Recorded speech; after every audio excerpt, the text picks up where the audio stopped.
Assalamualaikum warahmatullahi wabarakatuh. Alhamdulillah wa syukurillah ala nikmatillah la hawla wa la quwwata illa billah.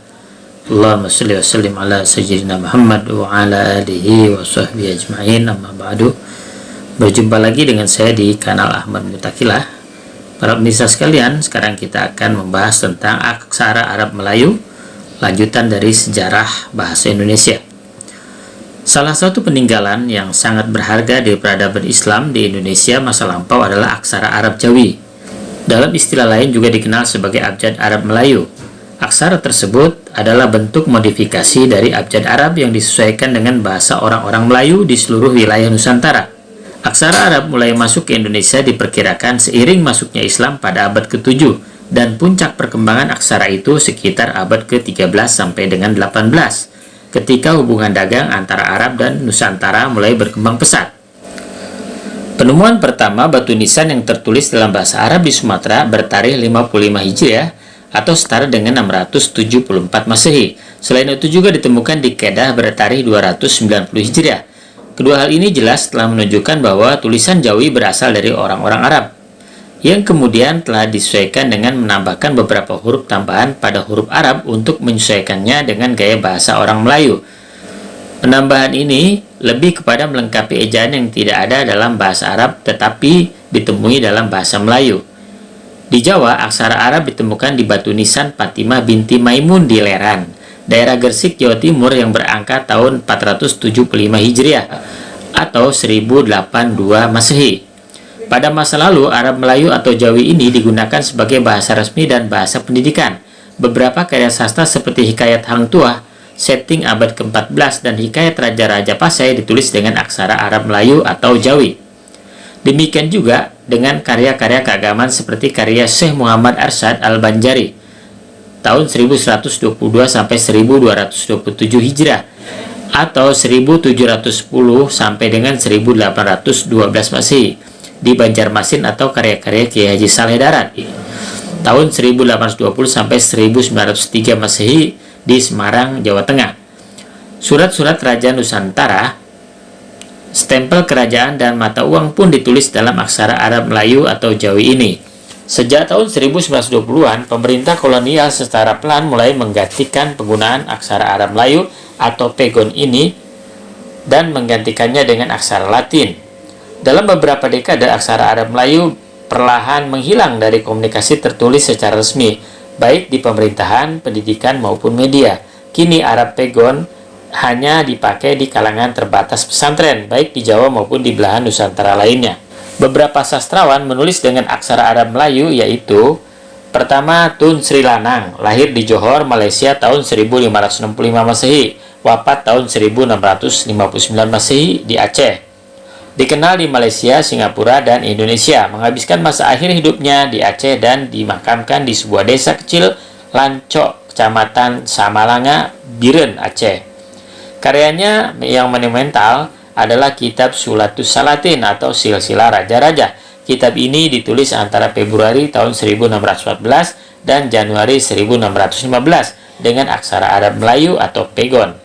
Yang kedua, Samsudin Al-Sumatrani. Samsudin As-Sumatrani tahun 1575 sampai dengan tahun 1630 Masehi, hidup pada masa Raja Iskandar Muda, Aceh. Karya-karya Samsudin As-Sumatrani ada yang ditulis dalam bahasa Arab dan bahasa Melayu atau Jawi. Yang pertama, Jauhar Al-Haqaiq, 30 halaman berbahasa Arab, atau Jawahirul Haqaiq, 30 halaman berbahasa Arab. Yang kedua, Risalah Tubayyin Mulahazat Al-Muwahhidin Wal Muwahhidin fi Zikrillah, 8 halaman berbahasa Arab. Yang ketiga, Mir'atul Mu'minin, 70 halaman berbahasa Melayu. Karya ini menjelaskan ajaran tentang keimanan kepada Allah, para rasulnya, kitab-kitabnya, para malaikatnya, hari akhir, dan kadarnya. Yang keempat, Syarah Rubai Hamzah Fansuri, 24 halaman berbahasa Melayu ataupun Arab Melayu. Karya ini merupakan ulasan terhadap 39 bait atau 156 baris syair Hamzah Fansuri. Yang kelima, Sarah Syair Ikan Tongkol, yaitu 28 halaman berbahasa Arab Melayu. Torik Al-Salikin, 18 halaman berbahasa Melayu. Yang ketujuh, Mir'atul Iman atau Kitab Bahrun Nur, 12 halaman berbahasa Melayu. Karya ini berbicara tentang ma'rifah, martabat 7 dan tentang roh. Yang kedelapan adalah Kitab Al-Harokah atau Kitabul Harokah, 4 halaman. Ada yang berbahasa Arab dan ada pula yang berbahasa Melayu ataupun Arab Melayu. Karya ini berbicara tentang ma'rifah atau martabat 7. Yang ketiga Abdul Rauf As-Singkili. Nama lengkapnya Aminuddin Abdul Rauf bin Ali Al-Jawi Summal Fansuri As-Singkili. Lahir di Singkil, Aceh tahun 1024 Hijrah atau 1615 Masehi. Wafat Kuala Aceh, Aceh tahun 1105 Hijrah atau tahun 1693 Masehi. Adalah seorang ulama besar Aceh yang terkenal. Ia menjadi orang pertama yang memperkenalkan tarekat Syattariyah di Indonesia. Namanya juga dihubungkan dengan terjemahan dari tafsir Al-Quran bahasa Melayu atas karya Al-Baidawi berjudul Anwarut Tanzil wa Asrarut Ta'wil, yang pertama kali diterbitkan di Istanbul, Turki tahun 1884. Karya-karya Abdul Rauf As-Singkili adalah pertama Mi'ratut Tulab, adalah karya di bidang fikih atau hukum Islam yang ditulis atas permintaan Sultanah Safiyatuddin. Yang kedua, Tarjumal Mustafid, merupakan naskah pertama tafsir Al-Quran yang lengkap berbahasa Melayu. Yang ketiga, terjemahan Hadis Arba'in karya Imam Nawawi, ditulis atas permintaan Sultan Zakiyatuddin. Yang keempat, Mawa'izul Badi, berisi sejumlah nasihat penting dalam pembinaan akhlak.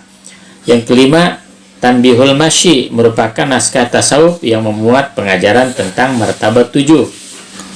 Yang keenam, Kifayatul Muhtajin, yaitu memuat penjelasan tentang konsep wahdatul wujud atau wihdatul wujud. Yang ketujuh, Daqaiqul Huruf, pengajaran mengenai tasawuf dan teologi.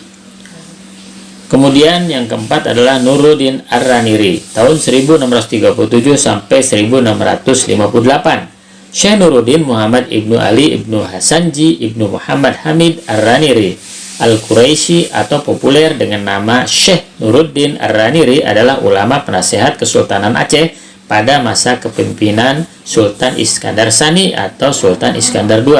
Karya-karyanya adalah Bustanus Salatin, Taman Raja-Raja, Siratal Mustaqim, jalan yang lurus, Darul Fawaid fi Syarahil Aqaid. Kemudian yang keempat, Fawaid Al-Bahiyah atau Fawaidul Bahiyah. Yang kelima adalah Hamzah Fansuri. Hamzah Al-Fansuri atau dikenal juga Hamzah Fansuri adalah seorang ulama sufi dan sastrawan yang hidup pada abad ke-16 dan 17. Ia berasal dari Barus, sekarang berada di Provinsi Sumatera Utara. Karya-karyanya berupa puisi, yaitu syair burung unggas, syair dagang, syair perahu, syair si burung pipit, syair si burung pungguk, syair sidang fakir. Prosanya adalah Asrul Al-Arifin atau Asrarul Arifin. Yang kedua, Sarobul Asyikin. Dan yang ketiga, Kitabul Muntahi atau Zinatul Muwahhidin. Yang keenam adalah Raja Ali Haji. Beliau adalah ulama, sejarawan, dan pujangga abad ke-19, keturunan Bugis dan Melayu. Dia terkenal sebagai pencatat pertama dasar-dasar tata bahasa Melayu lewat buku pedoman bahasa, buku yang menjadi standar bahasa Melayu. Bahasa Melayu standar itulah yang dalam Kongres Pemuda Indonesia 28 Oktober 1928 ditetapkan sebagai bahasa nasional, bahasa Indonesia. Ia merupakan keturunan kedua cucu dari Raja Ali fi Sabilillah. Ia merupakan keturunan kedua cucu dari Raja Haji fi Sabilillah yang di Pertuan Muda IV dari Kesultanan Lingga-Riau, juga merupakan bangsawan Bugis. Mahakaryanya Gurindam 12 tahun 1847 menjadi pembaru arus sastra pada zamannya. Bukunya berjudul Kitab Pengetahuan Bahasa, yaitu Kamus Logat Melayu Johor Pahang Riau Lingga. Logat Melayu Johor Pahang Riau Lingga Penggal yang pertama merupakan kamus eka bahasa pertama di Nusantara. Ia juga menulis syair Siti Sihana, syair Suluh Pegawai, syair Hukum Nikah, dan syair Sultan Abdul Muluk. Raja Ali Haji juga patut diangkat jasanya dalam penulisan sejarah Melayu. Buku berjudul Tuhfatun Nafis, bingkisan berharga tentang sejarah Melayu. Karya-karyanya berupa puisi pada tahun 1847, Gurindam 12. Bukunya yaitu 1860 Tuhfatun Nafis, Bikisan Berharga, dan tahun 1865 Silsilah Melayu dan Bugis. Karya lain adalah tahun 1857 Bustanul Katibin. Kemudian tahun 1850-an Kitab Pengetahuan Bahasa. Tahun 1857 Intizam wa Zaiful Malik. Tahun 1857 Tamaratul Muhammad. Karya-karya sastra dengan aksara Latin yaitu penulis dan karya sastra Pujaga Baru. Yang pertama Sultan Takdir Ali Syabana. Dian Tak Kunjung Padam tahun 1932, Tebaran Mega, Kumpulan Sajak tahun 1935. Yang kedua Hamka, yaitu Di Bawah Lindungan Ka'bah tahun 1938. Tenggelamnya Kapal Van der Wijk terbit tahun 1939. Tafsir Al-Azhar terbit tahun 1965. Tasawuf Modern terbit tahun 1939.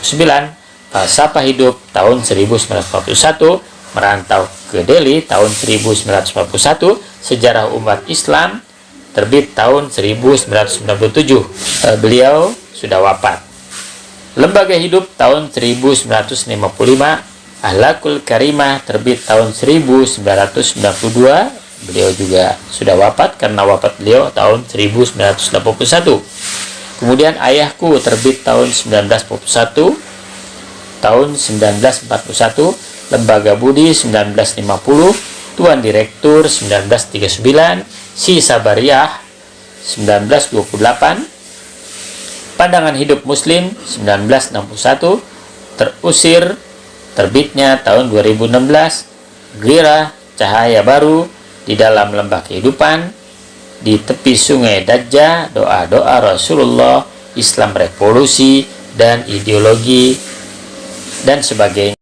Yang ketiga adalah Armin Pane, karyanya Belenggu tahun 1940, dan yang keempat Pancaran Cinta tahun 1926. Kelima Tengku Amir Hamzah, Nyanyi Sunyi tahun 1937. Bahasa Indonesia menjadi bahasa persatuan. Pertama Sumpah Pemuda 28 Oktober 1928 menyatakan pertama kami putra dan putri Indonesia mengakui bertumpah darah satu tanah Indonesia. Kedua kami putra dan putri Indonesia mengaku berbangsa yang satu bangsa Indonesia. Ketiga kami putra dan putri Indonesia menjunjung bahasa persatuan bahasa Indonesia.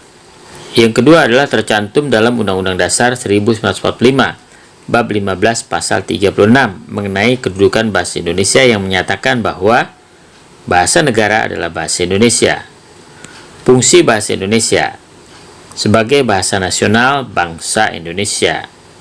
Fungsi bahasa Indonesia sebagai bahasa nasional, yaitu berfungsi sebagai lambang kebangsaan. Yang kedua, lambang identitas nasional. Ketiga, alat komunikasi antar suku dan budaya. Keempat, alat penyatuan bangsa. Sebagai bahasa negara berfungsi sebagai berikut. Pertama, bahasa resmi kenegaraan. Kedua, pengantar dalam dunia pendidikan. Ketiga, alat penghubung di tingkat nasional. Keempat, pengembangan budaya, ilmu pengetahuan, dan teknologi. Demikianlah mengenai sejarah bahasa Indonesia yang saya sampaikan pada hari ini. Semoga bermanfaat bagi kita semua, dan saya ucapkan wabillahi taufiq wal hidayah. Wassalamualaikum warahmatullahi wabarakatuh.